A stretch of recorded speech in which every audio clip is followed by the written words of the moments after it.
Welcome to the Military Money Manual Podcast, where every episode is all about achieving financial independence in the military faster than before. We believe personal finance shouldn't be boring or intimidating. Building wealth can be simple, and financial freedom is the ultimate financial goal. Now, here's your hosts, Spencer and Jamie. Hello, everyone, and welcome to another episode of the Military Money Manual Podcast. I'm Spencer Reese from MilitaryMoneyManual.com, joined by my co-host, Jamie. This week, we're talking about the best airline credit cards for military service members. We're continuing the series, and we're talking about the credit cards for United Airlines. So, Jamie, what do we got today? So the top tier for United flyers or someone interested in a United card would be the United Club Infinite card. As of the time of this recording, it's got a decent bonus, but you're probably going to want to wait or look for a bonus that's more up to 120,000 miles. You're going to have to spend probably about 5,000 or so in the first 3 months to get that. So you might see a range anywhere from 80 to 120, maybe a little bit lower than that, but 120,000 is going to be a really good sign-up bonus for this if you're interested in earning United miles. You only earn 4 miles per dollar on United purchases, and it comes in the form of the United mile. So not as valuable as some of the Amex or Chase earning potential for other cards like we talked about last week with the Delta card. Yeah, I mean, other things that I like about this card is United can be pretty valuable miles because they do have a lot of partners and they haven't completely devalued their program like a lot of other airlines have. The other thing is you can transfer Chase Ultimate Rewards to United. And so that means that let's say you get like a $100,000 sign-up bonus from the Chase United Club Infinite card. You can top that off if you need a couple extra ones and add some Chase points to it and then go ahead and make whatever booking you're trying to do. Yeah, United has a pretty decent transfer network. Singapore KrisFlyer is easy to transfer points to and pretty easy availability to get United flights on KrisFlyer. I've done that before and flew some family friends out from Newark, New Jersey, direct to Honolulu for 30,000 Chase points each by transferring them to KrisFlyer. 15,000 Chase points each way per person is a really good redemption. That's super good. Yeah. On this card, you'll also earn 2 points per dollar on all your other travel and dining purchases. And then the default is 1 mile per dollar on all other purchases. So not really going to be a daily driver for you. You're not going to be swiping this card everywhere. Once you've met the sign-up bonus spending requirement, you can kind of stash this one away and go back to your bread and butter Amex and Chase cards as far as earning goes.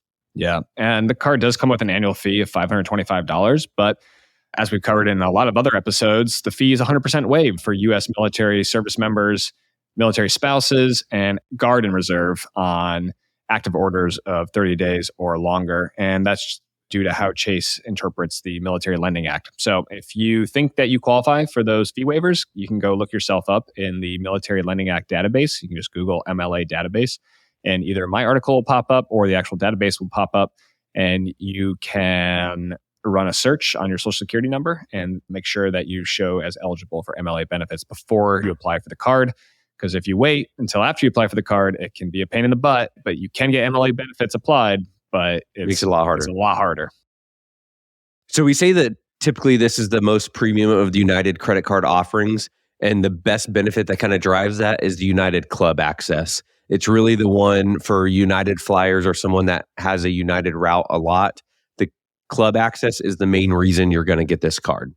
Yeah. So, I mean, if you just went out and purchased United Club access, it's between $550 and $650 per year. And that usually they increase that pretty often. Yeah. Luckily for active duty military members, if you're in uniform or if you have leave orders, you can go to United Club and you're traveling on a United flight as well. You can go to United Club in the airport, present your military ID, your boarding pass, and your documents, whether it's your leave orders or if you're just in uniform. Air Force personnel tend to not fly in uniform. You'll see this is a lot more relevant if you're in the Army or the Marines or maybe the Navy. And then you can access the United Club Lounge. You don't even need the United Club Infinite card. But in practice, I found that it's actually hit or miss. Hit or miss. Yeah. A lot of times people kind of misinterpret the rules or they don't know the rules. Or again, because as an Air Force member, you usually aren't traveling in uniform, they'll say, oh no, you have to be in uniform. And I'm not there to argue with the customer service rep at the front desk. So I'll just walk away and go to the Amex Centurion Lounge, which I know I can get into with my Amex Platinum card. Sometimes it just feels a little sleazy too, like asking for the military discount and they say no and you're like, oh. Right. Or if you don't ask and then you find out somewhere offers it. But if you have the United Club Infinite card, you can avoid all the awkward conversations. You can just say, hey, I've got the card. And guess what? You're going to get it whether you're military or not. Yeah. In addition to the club access, you get free check bags on this, like we mentioned with the Delta card episode last week. It might not be super helpful for you as the military member because you're going to get that benefit whether you're traveling on orders or on leave, but for your family, your kids, or sometimes if you have a non-family member traveling in your party, you can take advantage of that. Yeah, the United Club Infinite card also comes with global entry or TSA pre-check. That's pretty standard across all the best travel cards that we talk about and the best airline credit cards that we talk about. As we've talked about previously, you're going to want to sign up. If you're active duty or a military spouse, you're going to want to sign up for global entry because it comes with TSA pre-check, and that gives you, much faster access to the airport secured area through TSA. And then if you come back into the country, you can go through the global entry line, which can save hours sometimes of re-entering the United States. So definitely a huge plus there. And because you're getting reimbursed for the fee credit and you didn't pay an annual fee, you're basically getting global entry for free. So awesome benefit. Being a card holder also entitles you to a 10% discount on Economy Saver Award tickets within the continental United States and Canada. So not a huge benefit, but if you're going to redeem on United anyway, a 10% savings could be enough to pay for a ticket if there's 2 or 3 of you at that time.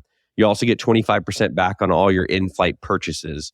And with the lounge access benefit, one thing I forgot to mention a couple minutes ago is that not only do you get access to United clubs, but you also get access to participating Star Alliance lounges. So that opens up a whole nother network and locations that traditionally military service members won't be entitled to go to. Yeah, that's right. Just a quick note from one of our sponsors, and we'll be right back to the show. Hey, Spencer, I've heard about this free Amex Platinum card for military service members. Where can I go to learn more about this? Great question, Jamie. I've got the Ultimate Military Credit Cards course at militarymoneymanual.com/UMC3. It's a 100% free email-based course, and I explain exactly how to verify your eligibility for credit card annual fee waivers with the Military Lending Act, or MLA, and the Service Members Civil Relief Act, or SCRA. The Ultimate Military Credit Cards course is a beginner's guide to travel hacking and opening up your first annual fee-waived credit card while you or your spouse serves in the U.S. military. There's no spam, no fluff. And the only emails you'll get from me are related to military credit cards. You can unsubscribe at any time, and there's zero cost to you to sign up. You can sign up right now for free at militarymoneymanual.com/UMC3. Again, militarymoneymanual.com/Uniform Mike Charlie 3. And now back to the show. Okay, so that covers the United Club Infinite card from Chase. I'll mention that there are 4 other cards. I would consider them lower tier just because they have lower benefits and a lower annual fee. But there's United Quest card, United Explorer card, and United Gateway card. Those are all offered by Chase. Not really worth mentioning unless you're trying to rack up a lot of United miles. But honestly, I think the easier way to do that is sign up for Chase cards, earn Chase Ultimate reward points, and then transfer them to United. I think that's the better way to go after United miles. Like we mentioned last week, there's really almost no reason to definitely start with this card. If you're down the list of your cards, maybe you have 5, 10, you're somewhere down that where you're expanding your wallet portfolio and you're United flyer, then maybe it's worth it. I would never say to anyone, probably this is the first card you got to open, or maybe even top 3, probably not even top 5, maybe not even top 7 or 10. We're talking, you got to really want a United club access or fly United a lot or have a redemption coming up before we would start pushing this card in your wallet. I could see, like, if you're doing some kind of commute route where you go TDY often and you're flying United you just know your route. Oh, like you're in Guam and your boss is in Hawaii, and so you're traveling back monthly or something. Yeah. I mean, maybe then. I don't know how nice the United Lounge in Guam is, though. I'm gonna bet it's not the nicest. But the United Lounge in Honolulu, I think, is the best lounge in that airport. Yeah, much nicer than the Delta one or Hawaiian Airlines.